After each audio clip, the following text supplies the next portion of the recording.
আসসালামু আলাইকুম। রাজধানীর বিভিন্ন সুপার শপে এবং মফস্বল শহরে বিভিন্ন ধরনের খাবার দেখতে পাওয়া যায়, যা নির্দিষ্ট কিছু সিজনেই পাওয়া যায়।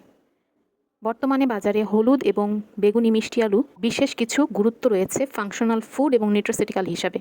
কারণ এদের মধ্যে এমন কিছু বায়োঅ্যাক্টিভ উপাদান আছে যা শরীরকে পুষ্টি দেওয়ার পাশাপাশি বিভিন্ন রোগ প্রতিরোধেও সহায়তা করে।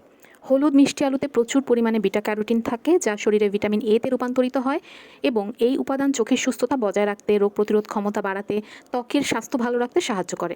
এছাড়াও মিষ্টি আলুতে থাকা ফাইবার, ভিটামিন সি, পটাশিয়াম হৃদস্বাস্থ্য ভালো রাখতে সাহায্য করে। এর যে ফাইবারটা আছে এটা আমাদের হজম প্রক্রিয়াকে ভালো করে। আবার বেগুনি মিষ্টি আলুর ফাংশনাল এলিমেন্ট হচ্ছে অ্যান্থোসায়ানিন, যা একটা অত্যন্ত শক্তিশালী অ্যান্টিঅক্সিডেন্ট। অক্সিডেটিভ স্ট্রেস কমাতে, ইনফ্লামেশন কমাতে সাহায্য করে। বিভিন্ন ক্রনিক ডিজিজের যে ক্ষতিকর প্রভাব শরীরে সেগুলো কমাতে সাহায্য করে। এছাড়াও বার্ধক্যজনিত যে সেল ড্যামেজ হয় সেটা প্রতিরোধেও সহায়ক ভূমিকা পালন করে।